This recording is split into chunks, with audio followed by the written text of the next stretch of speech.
Vamos a empezar con Michael Amigot, que es,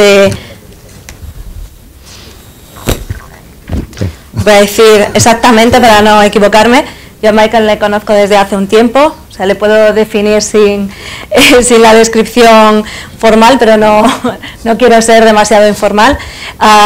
Sé que es una persona que está en la vanguardia tecnológica. Él es fundador de IBL Studios, que es una empresa con sede en Nueva York que está dedicada a la innovación tecnológica en educación. Ahora tiene entre manos proyectos que me consta de lo último que hay en plataformas educativas y creo que alrededor de ello va a ser su exposición cuando quieras, Michael. Hola, ¿qué tal? Gracias por la presentación. Nada. Sí, yo soy un emprendedor español en Nueva York en la educación, que parece una cosa un poco extraña, ¿no? Dirijo una compañía que es IBL Studios Education, que está especializada en entornos edX. edX es una tecnología, si alguien ha hecho algún MOOC, algún curso masivo en Coursera o en edX, sabe de qué estoy hablando. Es una tecnología que propicia la creación de secuencias de aprendizaje más atractivas.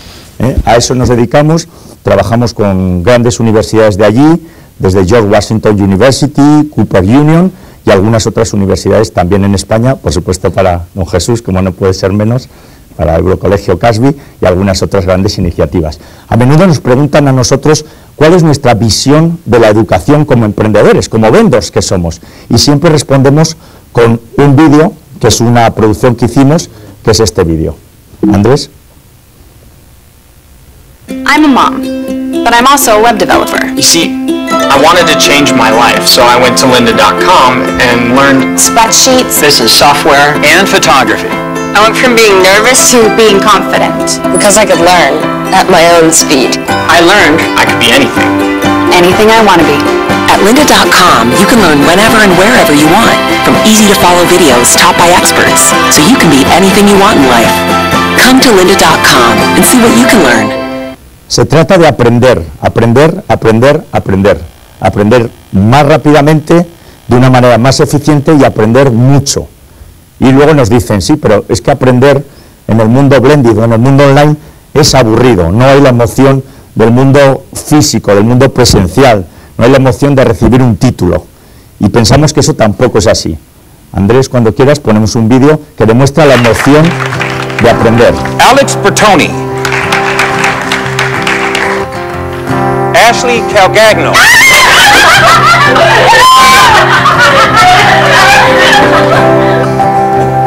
John Perez.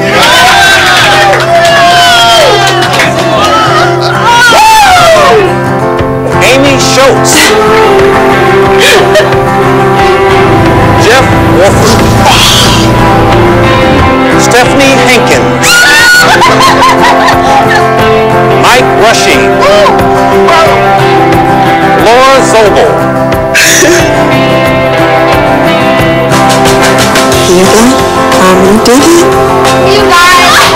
When you never stop striving, you never stop achieving.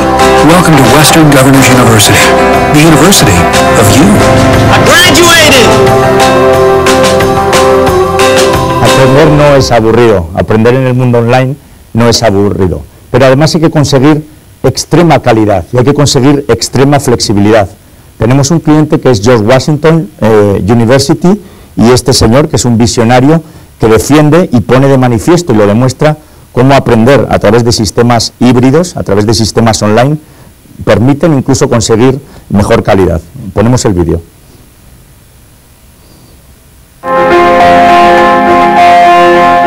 This is really the first moment in human history when we can imagine creating quality online education that will provide a high-quality educational experience to a much broader cross-section of the world's population. What counts as an online course now is very different from what counted as an online course 5 years ago and what online education is going to look like 5 years from now. People have this idea that if you're doing something online, that necessarily means you're doing it to thousands of people. And that's just not the case. So I can have an online seminar with a group of 10 people, all of whom can see each other on the video, I can see them, we can have a real-time discussion.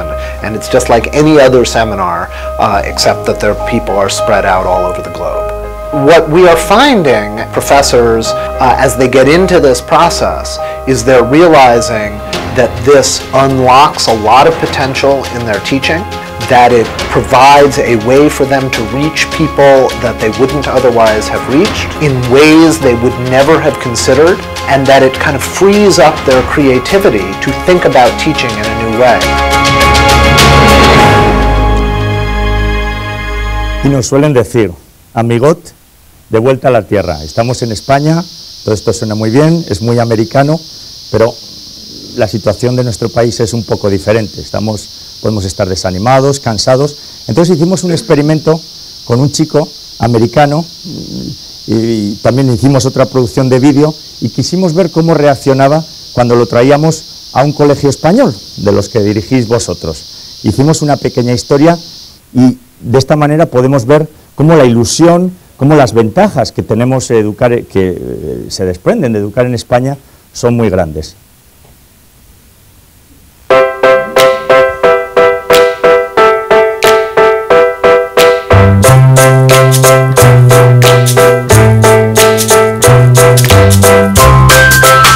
I was really happy to go to Madrid. When I got there, my Spanish family was waiting and everyone was really excited. Everything here is very different. It is easy to tell that we're in Europe and in a historical city.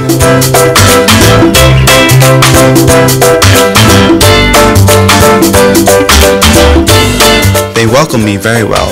I got a great room in their house, which was very comfortable. Right away, I felt like I was at home. I felt like one more member of the family. They prepared delicious meals. Didn't know what they had, but they were delicious. In the beginning, I knew that the family would take great care of me. They were waiting for me when I got to Casfi School. Everyone welcomed me very nicely, showed me the school, and introduced me to my classmates.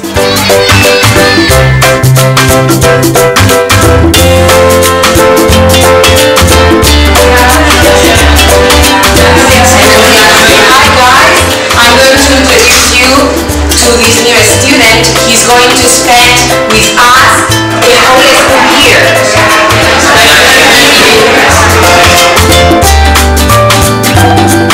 At first, I didn't really know what was going on, but teachers helped me a lot. I remember we used the iPad for everything. My classmates were always there to help me. I had a lot of fun with them, ate a lot of good food, and played many sports.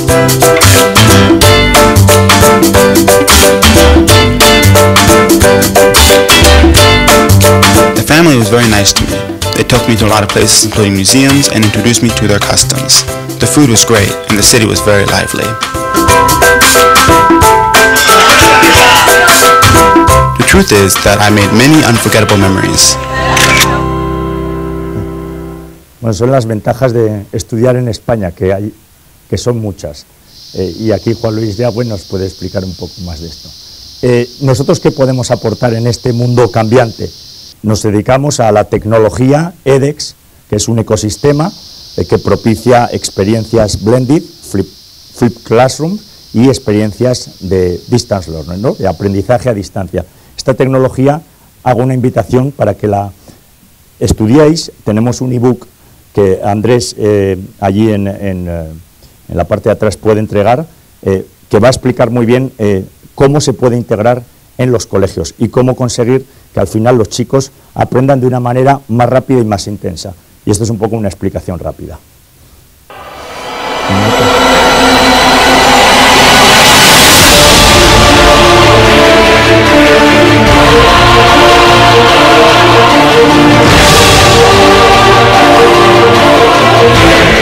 OpenEdX is the most visually engaging learning platform.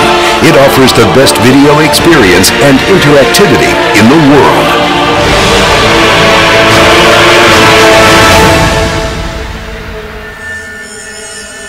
IBL Studios Education is pioneering new ways to harness OpenEdX technology, with major customers such as the George Washington University,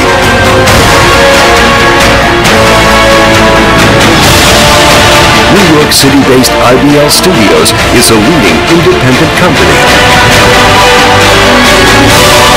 Let us help you harness technology to advance teaching and learning at your organization. We are here to serve. Y esto es. Gracias.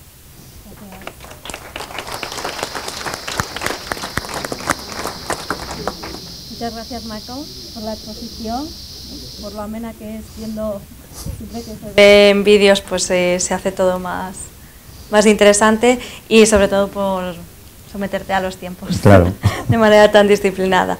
Bueno, a continuación damos el salto con José Luis Martínez, que es director de Desarrollo Internacional de Académica. Académica es una institución educativa internacional de una gran dimensión que él nos va a explicar ahora y que tiene una serie de proyectos, pues creo que interesantes y algunos también en España. Cuando quieras. Vale, muchas gracias. ¿Se oye? Sí.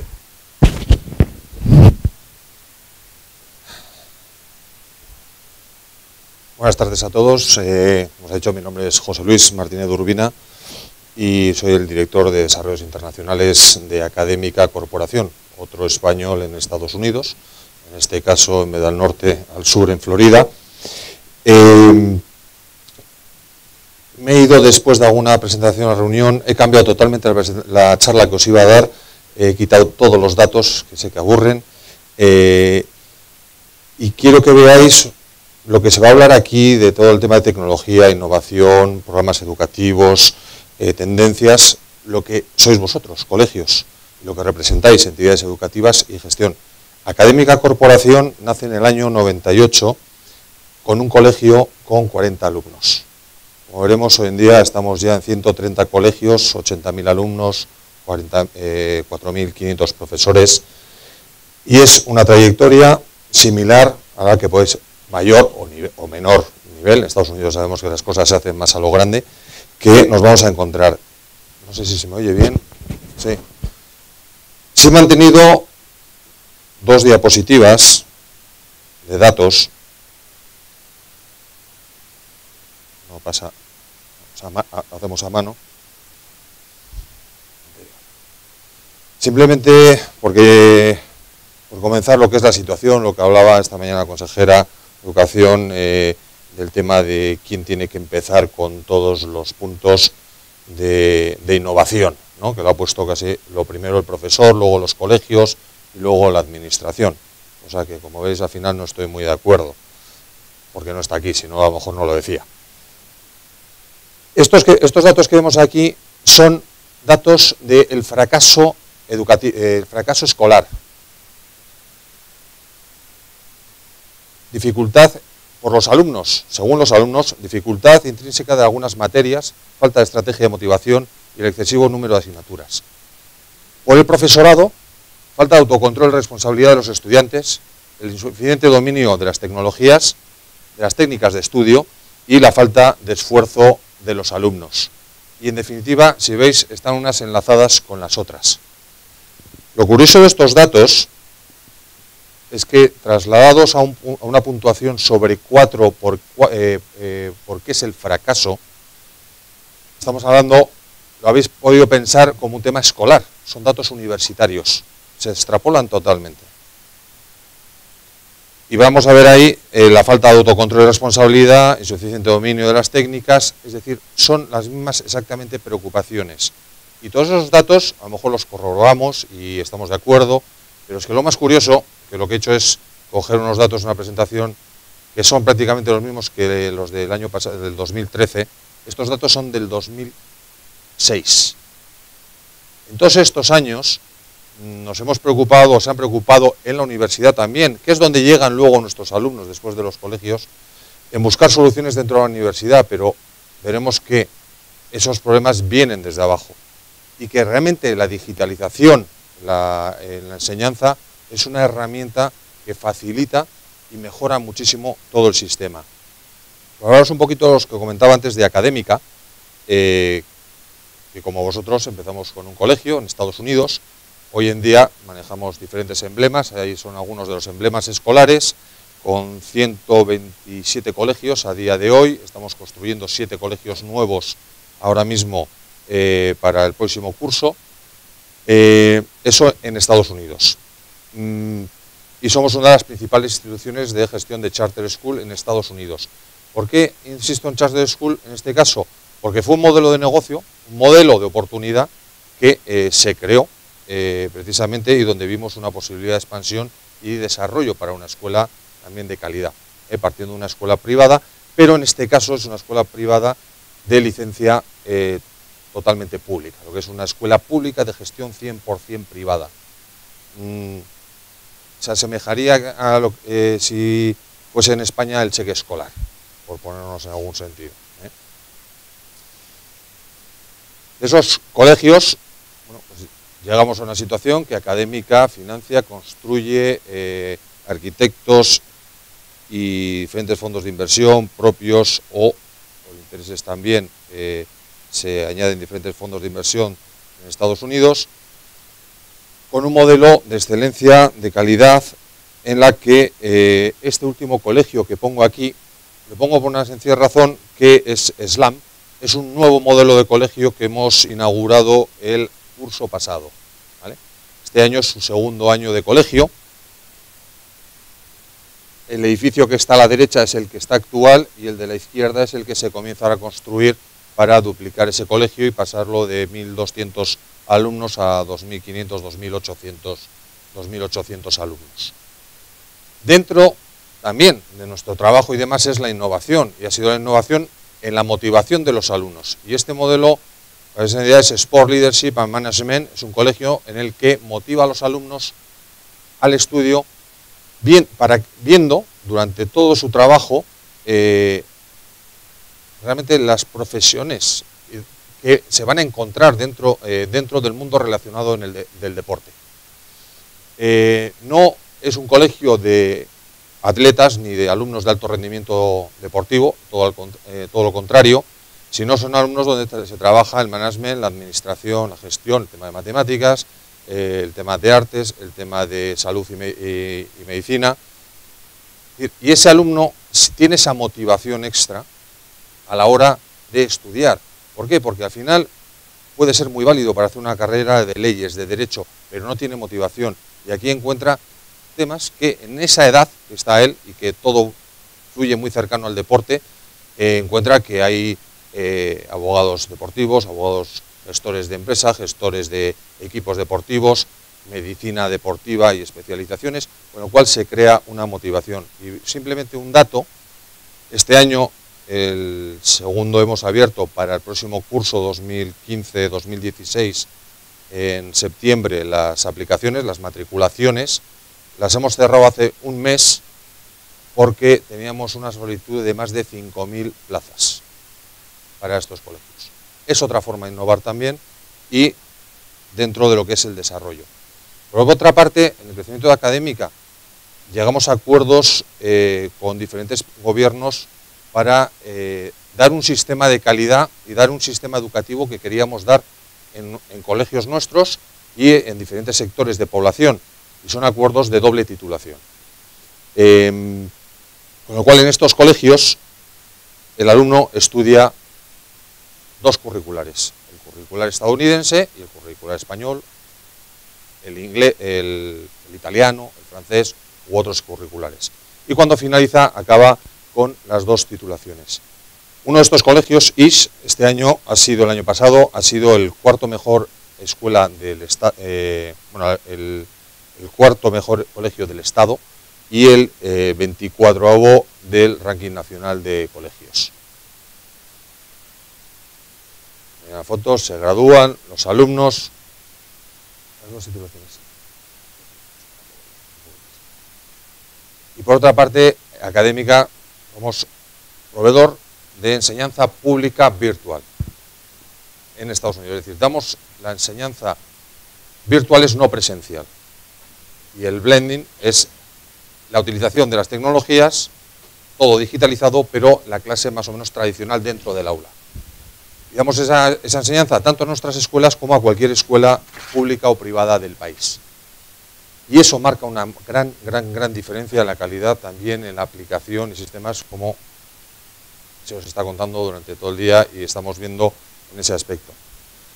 De ahí se desarrolla un programa que es el diploma dual a nivel internacional, que es que alumnos de cualquier país que realizan sus estudios de su país simultáneamente pueden estar matriculados en un colegio estadounidense y realizar en virtual, en este caso, una serie de asignaturas, un porcentaje de los estudios de high school, y finalizan los estudios de su país, con la titulación de su país, más los estudios estadounidenses. En este proyecto estamos en España, hay más de 100 colegios, hay varios de ACADE que están participando en ese proyecto. Están Italia, Argentina, Colombia, Brasil, China. Y aquí, bueno, pues es... si no, nos salta... Con 3 objetivos muy claros es el programa: inmersión lingüística en un entorno de estudio y trabajo, inmersión tecnológica y madurez, responsabilidad, constancia, esfuerzo para el estudio y el trabajo, que es lo que se van a encontrar en su etapa universitaria. El sistema estadounidense es muy próximo a la relación que hay entre el colegio y la universidad, cosa que muchas veces el alumno, el fracaso aquí es ese salto que tiene. Distribución de los programas. Os invito, bueno, este año, que sepáis, vamos a realizar en España el mismo programa de diploma dual de doble titulación, pero en este caso lo vamos a introducir ya dentro del curricular ordinario del colegio, ¿vale? Única, exclusivamente vamos a hacerlo este año con colegios pertenecientes a ACADE. Hay varios colegios que, además de tener el diploma dual, van a participar. Os invitamos desde Académica a cualquiera que pueda tener interés. Aparte de hacer el programa de diploma dual como un extraescolar en un formato virtual, en este caso va a ser en un blending, y poderlo introducir dentro de los colegios. Y este año, lo que hablamos con ACADE, única y exclusivamente se va a proponer en España a través de colegios de ACADE. Y por finalizar, la digitalización de la enseñanza, que estamos, en nuestra opinión, desde hace muchos años ya fue hace muchos años, y empezando por la administración, siguiendo por las entidades educativas, por el profesorado y por el alumno, y no al revés, que siempre cargamos, o se carga muchas veces la administración todo ese esfuerzo en el profesor, cuando no tiene que ser el profesor el que tenga que hacer esos desarrollos, esos contenidos o esas ventajas. ¿Por qué?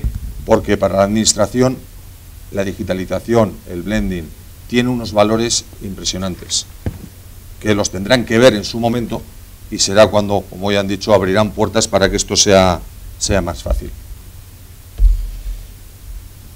Y sin más, muchas gracias a todos. Seguimos aquí, tenéis mis datos. Gracias, José Luis.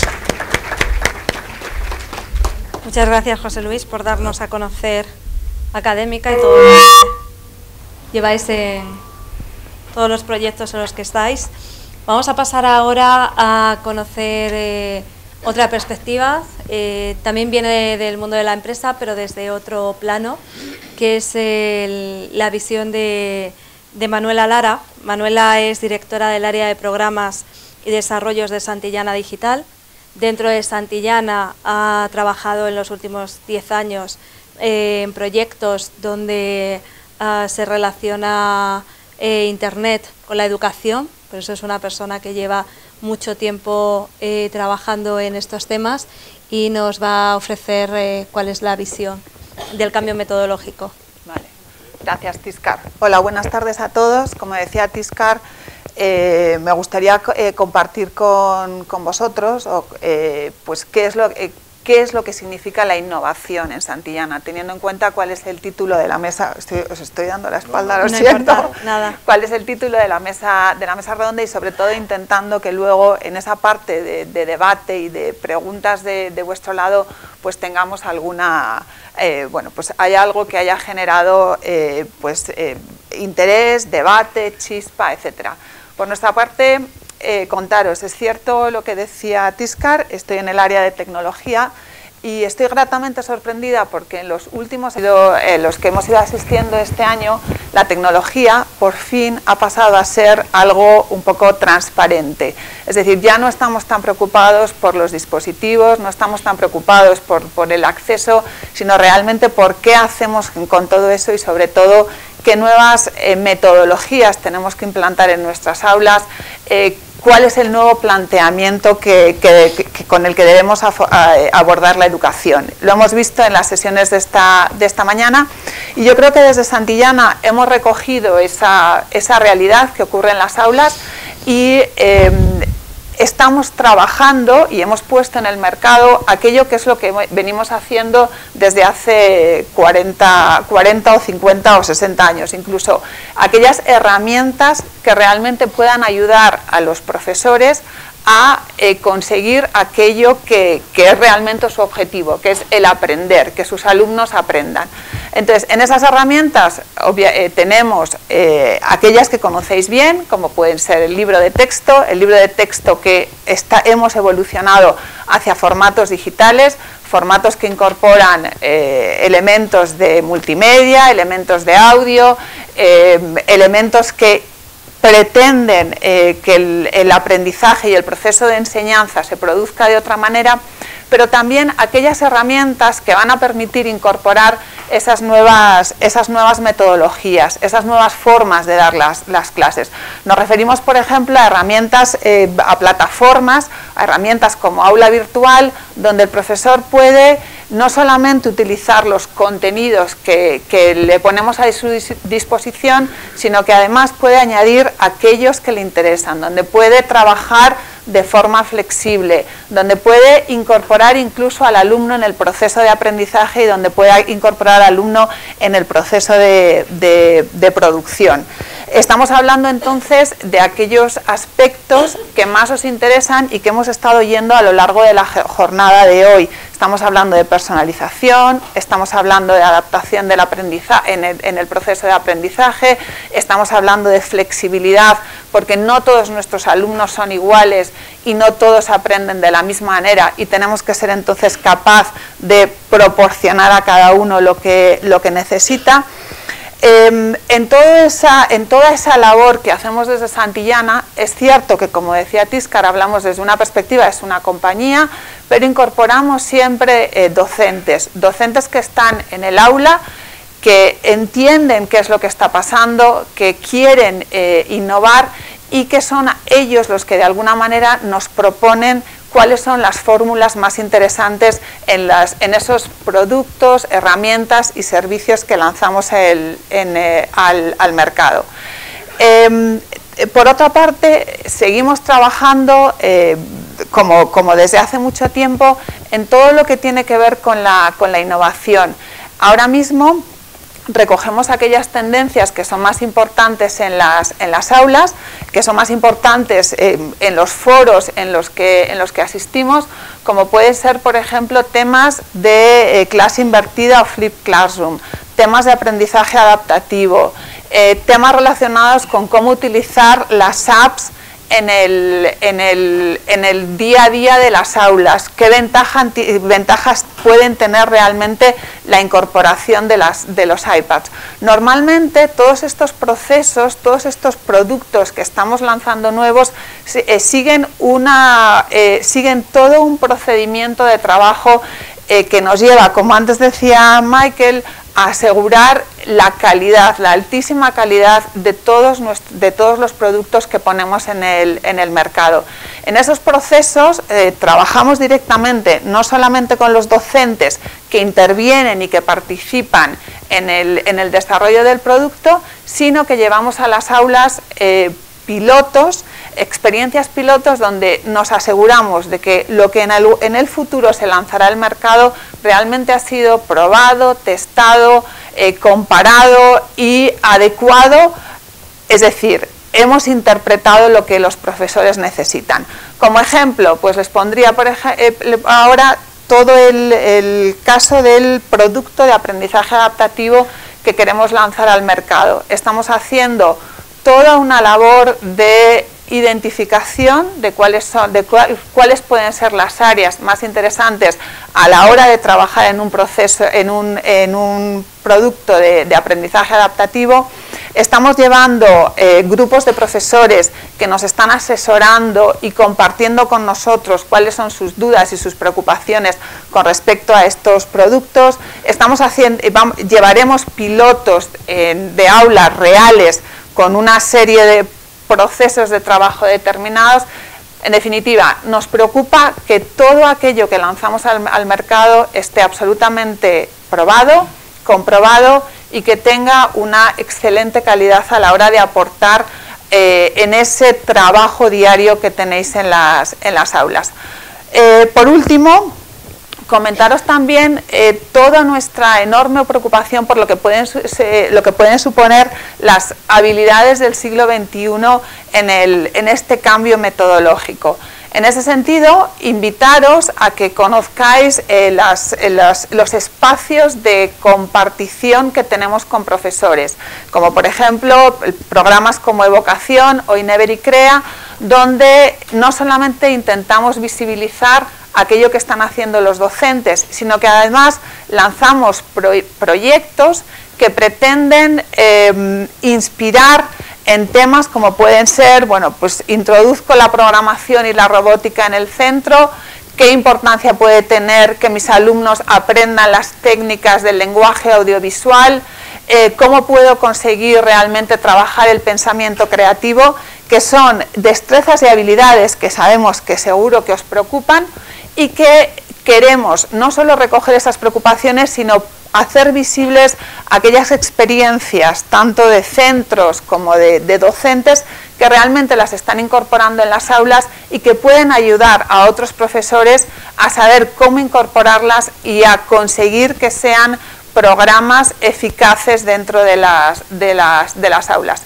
Creo que de alguna manera con estas pinceladas pues he compartido con vosotros qué es lo que hacemos, desde qué es lo que tenemos ahora mismo en las aulas, cómo han evolucionado nuestros libros y qué es lo que suponen herramientas como aula virtual, hasta esas líneas de trabajo incipiente en las que por supuesto os invitamos a participar y a compartir con nosotros vuestras experiencias y vuestros conocimientos. ¿De acuerdo? Gracias.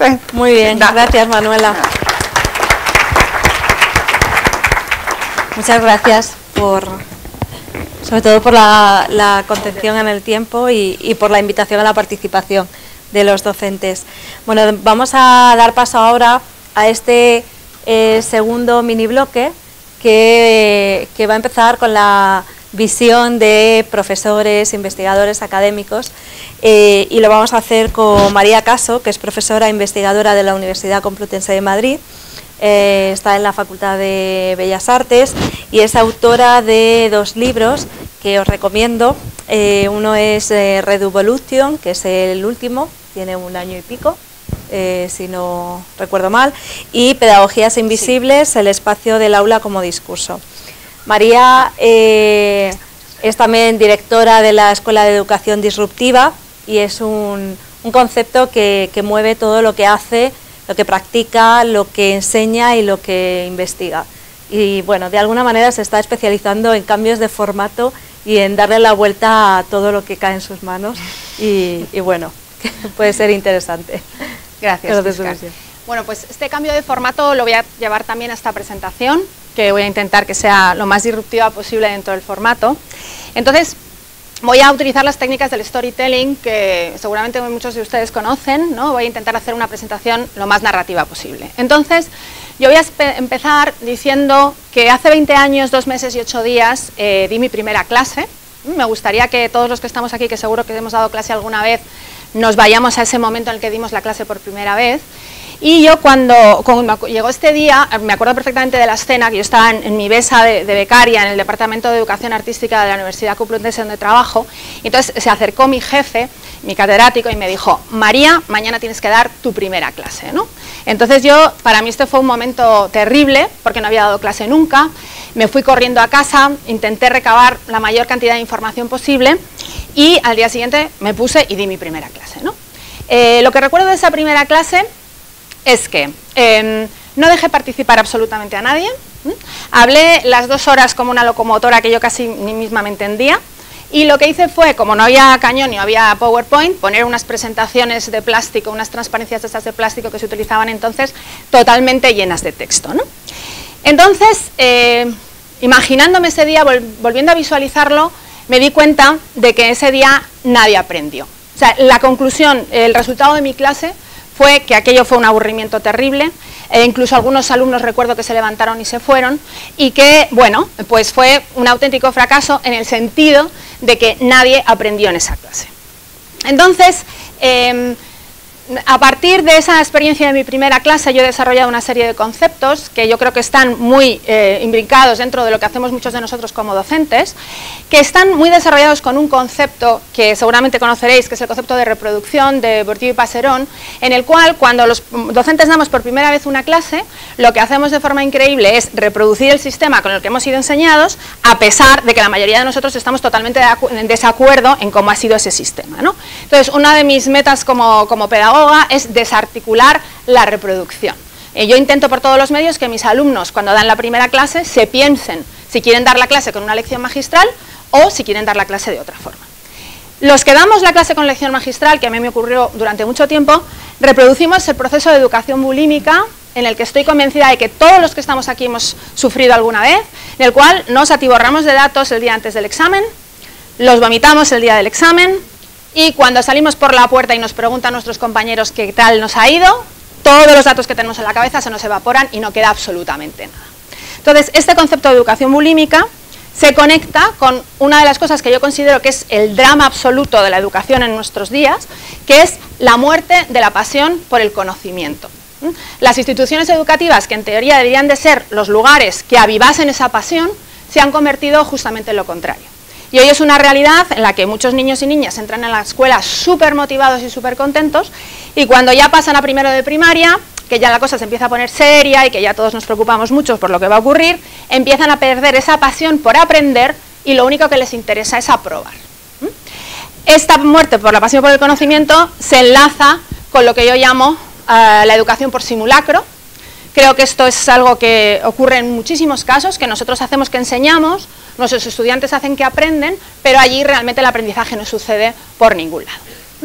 Entonces, resulta que yo trabajé estos conceptos y los llevé a cabo durante mucho tiempo, hasta que en el año 2011, en una de mis librerías favoritas de Madrid, pues de repente me topé con un libro que tenía un nombre muy raro, el proyecto Facebook y la postuniversidad, escrito por un amigo común de Tiscar y mío, que es Alejandro Piscitelli, y cuando abrí ese libro, de repente hay una frase como que salió, ¿no?, saltó del libro hacia mí, y esa frase decía algo muy importante. Decía que las energías de un profesor no deben estar puestas solo en lo que vamos a transmitir, sino en la arquitectura de su transmisión. Yo recuerdo perfectamente leer esta frase y quedarme como, ¡oh! esto es justo lo que estaba buscando, ¿no? Es decir, que en el momento actual, y sobre todo con todos los contenidos que tenemos en Internet, no es tan importante lo que vamos a contar, o los contenidos, o el qué, sino que realmente nuestro problema es el cómo. En estos momentos, nuestro problema como docentes es la brecha metodológica, de la cual la brecha tecnológica es una parte, pero la verdadera parte importante y lo que tenemos que pensar es la brecha metodológica. Entonces, en ese sentido, creo que tenemos que entendernos, dejar de entendernos como transmisores de contenidos y empezar a entendernos como arquitectos de experiencias. Un profesor o una profesora es un arquitecto de experiencias. Otra idea interesante es un mago o una maga del clima, alguien que está combinando una serie de factores que hacen que el aprendizaje suceda o no suceda.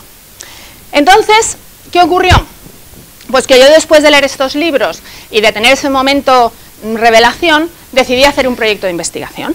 Me fui a Fundación Telefónica, le pedí dinero a Pepe de la Peña y a partir de ese momento empecé a hacer un proyecto de investigación en mi clase, poniendo en funcionamiento 5 elementos que yo pensaba que iban a cambiar mi forma de dar clase. ¿Cuál era el primer elemento? Bueno, pues el primer elemento surge de una anécdota que me ocurre cuando unas amigas y yo vamos a ver esta película, que yo creo que en esta sala la ha visto todo el mundo, porque en televisión española a las 4 de la tarde la pones y ya sale Pretty Woman, sí o sí, cada fin de semana prácticamente. Bueno, y entonces, cuando terminamos de ver Pretty Woman, nos pusimos a hablar de cuál era el guión de la película, y resulta que todas nosotras habíamos visto una película diferente. Entonces, eso que está muy asumido ya en otros sectores, como el arte o la comunicación, etcétera, etcétera, no está asumido todavía en pedagogía. Y esta anécdota lo que hace es dar solución a uno de mis primeros problemas. Yo pensaba que lo que yo enseñaba era lo que mis estudiantes aprendían, pero me di cuenta con este proyecto de investigación de que no. Y esto origina lo que es el primer mantra o la primera microrevolución que quiero compartir con vosotros. La idea de que lo que los profesores enseñamos no es lo que los estudiantes aprenden. Para hacer la revolución en la educación para el siglo XXI, este debería ser la primera idea base. La siguiente idea me surge al recordar cómo eran mis clases en este colegio, que no sé si lo conocéis, que es el Colegio Estudio, donde tuve el honor de ir. Y en este colegio, no voy a dar nombres, pero había un profesor que a mí me encantaba, que era súper simpático, era súper amable, era súper democrático, fuera del aula. Cuando se metía en clase y cerraba su puerta, se convertía en algo completamente diferente a lo que era fuera, ¿no? Entonces, esto creo que nos tiene que hacer repensar sobre otro de los factores clave para la educación del siglo XXI, que es cómo vamos a cambiar las dinámicas de poder. Y aquí emerge el segundo mantra, la segunda idea principal. No solo tenemos que parecer democráticos como profesores, sino que tenemos que serlo. Tenemos que intentar ser lo más democráticos, lo más horizontales en el aula, trabajar con la idea de comunidad, trabajar con la idea de reverse mentoring, que es cómo nosotros como profesores aprendemos de nuestros estudiantes, y darle un poco la vuelta a la jerarquía en el aula, que por el momento sigue estando muy fija y es muy fuerte. El punto número 3 hace referente a algo que yo llamo el momento vejiga, que no he puesto foto porque no he encontrado ninguna buena, y el momento vejiga es algo que yo creo que también todos los que estáis aquí de alguna manera habéis desarrollado, que es esas ganas enormes de ir al baño, pero que no levantas la mano porque te da vergüenza pedir permiso para ir al baño al profesor o a la profesora. Esto tiene que ver con la incomodidad de los espacios educativos, tiene que ver con el horror del mobiliario, tiene que ver con que el mobiliario normal de una aula, que son todas las mesas enfrente y el profesor detrás, lo único que produce es la incomunicación, y creo que es muy importante que cambiemos estas cosas, ¿no? Es decir, uno de los elementos clave del siglo XXI va a ser cambiar el mobiliario del aula, cambiar la arquitectura, empezar a pensar que todo eso son cosas importantes. Y entonces el mantra número 3 sería pasar de la clase a la reunión. Tenemos que intentar llevar a la clase el paradigma de la reunión, que es donde todos nosotros nos sentimos cómodos y nos sentimos bien. En el punto número 4, la anécdota con la que voy a empezar es una anécdota del fútbol. Yo recuerdo una vez que mi padre me llevó al fútbol cuando era pequeña, no le gusta mucho, pero en ese caso tenía unas invitaciones, y mi padre me llevó al fútbol y yo lo que ocurrió en el campo es que no hice ningún caso a lo que ocurría en el campo de fútbol, ¿no? A mí lo que me interesaba era lo que estaba ocurriendo alrededor, que veía personas totalmente emocionadas, llorando, gritándose, abrazándose, y entonces me di cuenta del poder de la experiencia. Cuando algo es una experiencia tan emocionante y que te hace vibrar tanto como ir al fútbol, es cuando aprendes. Y esto es algo que hemos perdido en las aulas. En las aulas la única experiencia que hay es la experiencia del aburrimiento, la experiencia del tedio, la experiencia que te conduce a la certificación, pero no te conduce al aprendizaje. De tal manera que aquí elaboré el segundo mantra, la segunda idea principal, perdón, el cuarto mantra o idea principal, que es: no tengo tiempo para aprender porque tengo que estudiar. Es decir, no tengo tiempo para hacer aquello que me motiva y me interesa porque resulta que tengo un examen mañana. ¿Vale? Entonces, esta es otra de las cosas importantes que tenemos que desarticular como profesores y hacer que el aprendizaje suceda a través de la experiencia. Y el punto número 5, que es fundamental, sin el cual no podemos hacerlo de antes, tiene mucho que ver con esta amiga mía que se llama Clara, la cual tiene un sueño recurrente. Y el sueño recurrente es que se muere y no puede ir a un examen. Pero, y aquí radica lo importante de esta anécdota, tiene más miedo de no llegar al examen que de morirse, ¿no? ¿Esto por qué es? Porque realmente la evaluación es el centro del aprendizaje, una evaluación desde mi punto de vista mal entendida, basada en los exámenes y basada en el miedo y el terror, y esta es una de las cosas que también tenemos que desarticular para que el aprendizaje suceda. De tal manera que tendríamos el quinto mantra o idea principal, tenemos que pasar de una educación basada en la evaluación a una educación basada en el aprendizaje. Esta va a ser una de las ideas clave de la educación del siglo XXI. Explicadas estas 5 ideas base, quería compartir con vosotros la idea de que tenemos la suerte de, como docentes, vivimos en un momento histórico. Nosotros vamos a ser los que vamos a ejecutar este cambio que la sociedad necesita, este cambio de la educación, y creo que es muy importante que tengamos claro cuál es la base de ese cambio. Y la base de ese cambio es algo tan sencillo como que el aprendizaje suceda. Ya no es tan importante si es súper tecnológico, o si hacemos unas dinámicas increíbles, o si como profesores nos formamos en no sé qué universidad. No, lo importante es que el aprendizaje suceda y ya está. O sea, no hay educación si no hay aprendizaje. Y al final es paradójico que lo más importante de la educación, que sea ese hecho de que aprendamos, sea lo único que no aparece o no está en nuestras clases. Entonces, esta idea de la brecha metodológica es lo último que quería reseñar. La idea de que como profesores tenemos que repensar nuestra forma de dar clase más que nuestros contenidos. Y para terminar quiero hacerlo a través de una metáfora. La metáfora de los copos de nieve. La metáfora de que si cada uno de nosotros hacemos una de estas 5 microrevoluciones, vamos a llevar a cabo una macrorevolución. ¿Y cómo? Bueno, pues como son las tormentas de nieve. Las tormentas de nieve empiezan con un pequeño copo, luego viene otro pequeño copo más, se van formando cada vez más copos, llega un momento que la tormenta es enorme y hay un montón de copos, y al final todos esos copos juntos lo que hacen es cambiar el paisaje de la educación, que es un poco lo que nosotros queremos creer para el siglo XXI. Entonces, terminar con esta frase, en la cual quiero compartir con vosotros, que es una frase que yo me repito a mí misma cada mañana, y es que si cada uno de nosotros cada día hace una sola microrevolución en el aula, entre todos lo que haremos será cambiar el paisaje de la educación. Muchas gracias.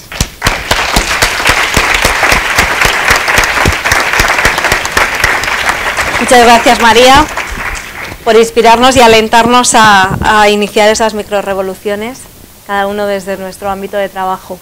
Para terminar esta ronda, lo vamos a hacer con Agustín de la Herrán, que es profesor de didáctica y teoría de la educación de la Universidad Autónoma de Madrid. Ha sido coordinador de un programa de doctorado de innovación y formación del profesorado y es autor, como buen académico, de más de 300 artículos científicos. Vale, muchas gracias. ¿Se oye bien?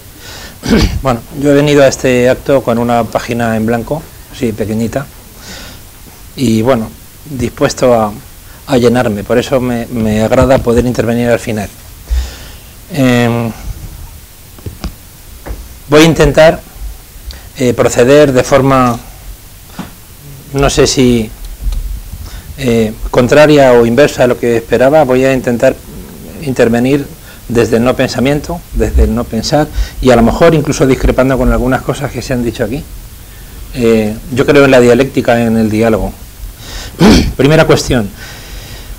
Se habla de innovación y yo creo que la innovación es un tema secundario en la educación. La innovación es creatividad aplicada y la creatividad es un ámbito secundario en la educación. Es verdad que la creatividad puede ser muy brillante, puede ser muy atractiva, puede dar lugar a conductas y a productos muy interesantes, y sin embargo educar y formar para la creatividad es una insensatez. Es justo al revés. Creatividad para la formación o creatividad para la educación. Se habla de cambio metodológico, se habla de enfoques de respuestas y de soluciones. ¿Y de soluciones y de respuestas a qué? Creo que el problema ya está mal enfocado,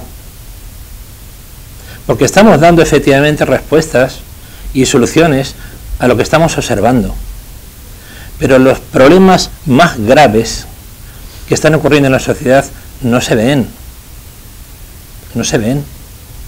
y por lo tanto no se les está dando respuesta. Yo desarrollo un enfoque pedagógico, se ha publicado hace poquito el referente, el trabajo, y lo llamo enfoque de la formación radical e inclusivo. Entonces me explico. Radical, ¿por qué? La metáfora es un árbol. Porque cuando vemos un árbol, nos fijamos en lo que aparece a la vista. Y decía Lao Tse, que fue un gran maestro, decía: construimos casas, pero en el hueco de esas casas está su utilidad. Dice: fabricamos vasos, vasijas, pero en el hueco de ese vaso radica su utilidad. Por lo tanto, dice Lao Tse, en el ser de las cosas está el interés, pero en su no ser está la utilidad. Bueno, he parafraseado, pues no me acuerdo literalmente, es más o menos así. En todo caso, el ser es lo que aparece a la vista. El ser puede ser la creatividad, puede ser las tecnologías, puede ser la innovación, puede ser la instrucción, lengua extranjera tan importante, puede ser el adoctrinamiento, sin el que muchos sistemas educativos y muchos centros y muchas personas no pueden pasar. Pero hay una parte del árbol que no estamos viendo, que está enterrada, que tiene otra clase de belleza, que son las raíces. Y esas raíces soportan, nutren a todo lo visible. Y esas raíces las estamos abandonando. ¿Por qué? Porque no tenemos ni idea de lo que son. En este trabajo hemos hecho una hipótesis, abierta a la comunidad científica y al debate. Raíces concretas, necesidades profundas del ser humano, profundas y fundamentales, pero que no se demandan. Por ejemplo, la muerte es crucial. ¿Por qué los centros educativos no se ocupan de lo que más interesa al ser humano? Ese tema les interesa y es un tabú. Es fundamental, pero no se demanda. Por ejemplo, el autoconocimiento. No tenemos ni idea de quiénes somos. Nos confundimos. Creemos que somos, no sé, profesores, directores, empresarios, españoles, varones. No tenemos nada que ver con eso. Eso es solo la corteza, es solo nuestra perimetría. Tercer tema, por ejemplo, la humanidad. La humanidad. Protágoras, Sócrates, Quintiliano, Comenio, Rousseau, Kant, Montessori, tal, todos hablaban de la humanidad. Los grandes pedagogos hablaban todos de la humanidad. Y les hemos traicionado, absolutamente. Entonces tenemos que hablar de España, o de Europa, o de no sé qué, o de Vallecas, o de no sé dónde. Y el niño que a los 4 años se imagina parte de ella, se olvida de que forma parte de ella, y de la humanidad no se habla y prácticamente no está en los currícula. Y yo lo que me pregunto es, ¿qué estamos haciendo? ¿Y qué estamos construyendo? Y el problema no es lo que se ve, si lo que se ve está bien, es interesante, está muy bien. El problema es lo que estamos dejando de hacer y lo que estamos construyendo mal. Ahí está el problema. El diagnóstico, está mal hecho. Y lo que estamos construyendo en cada niño y en nosotros mismos y en cada institución y en cada sistema educativo es un edificio muy inestable. ¿Por qué? Porque su centro de gravedad está muy alto y está muy fuera. Y estamos viviendo en la exterioridad de nosotros mismos. A partir de aquí, a mí me invitan a venir a hablar de innovación. Entonces yo traslado esta propuesta a la figura del árbol, ¿no? Y me imagino lo siguiente. Imaginemos un árbol del tipo que sea, una araucaria brasileña, por ejemplo. El tronco es débil, hablando de lo que estamos tratando. Porque, por ejemplo, y eso me consta, los profesores de infantil, de primaria, de secundaria y de universidad, paréntesis, también tengo 20 años de experiencia y habré dado, me parece que 290 cursos ya de formación continua de larga duración o de media duración, 1/3 a universitarios, a profesores universitarios. Me consta que la universidad, por ejemplo, es la institución de la ignorancia. Y de que educación superior, nada. Desde el punto de vista de la educación, es la inferior. La universidad, por ejemplo, de la que se ha hablado aquí algo, un poquito, compañera María antes, puede decirse que tiene una estructura tetraédrica. Hay un vértice que es la investigación, otro vértice que es la enseñanza, otro vértice que es la gestión y otro vértice que es la extensión o el servicio. Bueno, pues el punto de enseñanza está absolutamente débil y además no se quiere querer aprender. Los profesores son refractarios a esto. Es una carga docente.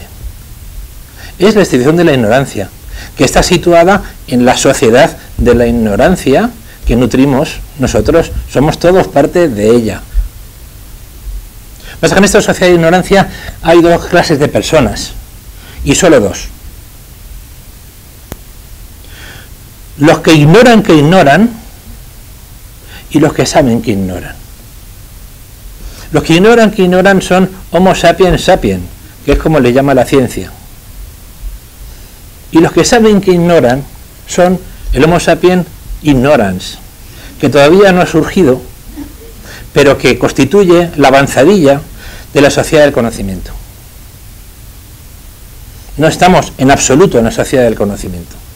Hablando, como digo, de esa metáfora del árbol, encontramos un ser, un árbol, con las ramas muy cargadas de conqués, tics, muy cargadas de color y de profusión y de variedad, creatividad. El tronco es muy débil, y iba a decir lo que se me ha ido un poco el discurso, que mi formación y mi experiencia me dice, los profesores de todos los niveles adolecen de conocimientos sobre metodología didáctica, no saben nada de metodología, saben muy poco. Donde más se sabe es en infantil. Saben muy poco sobre el cómo enseñar. Muy poco. ¿Qué sentido tiene, entonces, recargar el con qué si el cómo está débil? Estamos construyendo mal. ¿Y qué sentido tiene recargar el con qué con un cómo débil si las raíces prácticamente son endebles, pero muy endebles? Muy endebles. A partir de aquí, sobre todo, cuando hay que hacer una acción formativa, sobre todo con personas que saben mucho de metodología, yo intento empezar a persuadirles de que lo importante es darse cuenta de que no sabemos mucho. A partir de ahí se puede aprender un montón. Quiero decir, hay un pequeño gesto interesante que viene de la educación de Oriente, aquí no la cultivamos por desgracia, y es vaciar un poco la taza propia, vaciarla un poco, vaciar la taza de prejuicios, la taza de seguridades, la taza de certezas, la taza de quietudes. Solo así nos podemos llenar.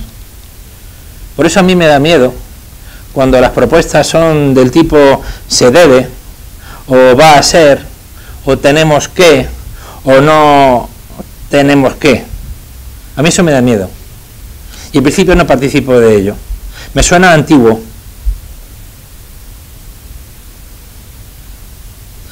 Me suena antiguo. Por ejemplo, y polemizo con mis colegas, sin ánimo de herir a nadie. El estudio, desde mi punto de vista, es esencial. Sin estudio hay estupidez. Segunda cuestión. ¿Educación basada en la evaluación a educación basada en el aprendizaje? Depende de qué se entienda por evaluación. Si evaluar es analizar para mejorar, y mejorar cambiando tú y ayudando al alumno, la evaluación es esencial. Y el aprendizaje no es suficiente. Estamos equivocándonos también en esto. Desde la psicología se dice aprendizaje significativo. Yo digo no. Hay aprendizajes significativos que no son formativos, que no son educativos, significativos y relevantes, útiles para la vida, y que no son formativos.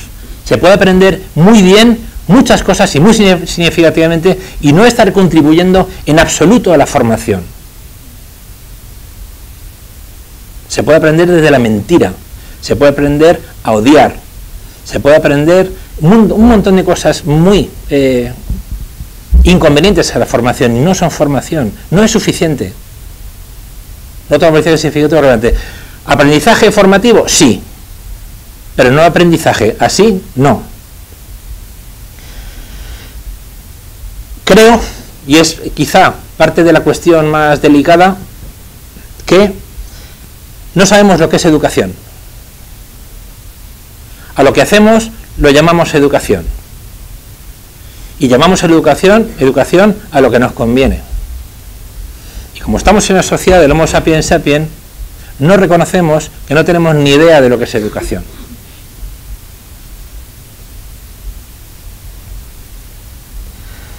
En definitiva, yo lo que propongo es, desde la perspectiva de formación de profesorado, que es un poquito donde yo trabajo, por lo que respecta a la innovación, un cambio casi de estado de conciencia aplicado. Me explico. La innovación se desarrolla normalmente desde dos estados de conciencia aplicados. El primero es innovación para un logro. Vamos a denominarlo vectorial. Y el segundo, y con esto son ya el 90 y tantos %, logro para mi sistema. Mi sistema puede ser yo, puede ser mi centro, puede ser mi empresa. Y eso es egocéntrico por definición. Y si es egocéntrico, es inmaduro. Hay un tercer nivel que es mi sistema para la mejora social o para la posible evolución del ser humano. Por cierto, la evolución humana es otro constructo inédito, alejadísimo de la educación, y mientras que no esté cerca no habrá nada que hacer. Y la segunda cuestión, y termino con ello, es la propuesta, el paso de profesor técnico reflexivo, que es el mal llamado paradigma, el enfoque que se utiliza más habitual, profesor reflexivo, a un docente que no se concentre en su práctica, porque el problema no es práctico, el problema es más profundo. Yo prefiero promover un profesor o una profesora consciente. La conciencia es lo que está fallando, la capacidad para darse cuenta de la realidad exterior e interior. Estamos viendo muy poco, casi vivimos dormidos, casi trabajamos dormidos e innovamos dormidos. Entonces lo que hay que trabajar es la conciencia. La innovación y la creatividad sin conciencia puede ser muy peligrosa. Gracias.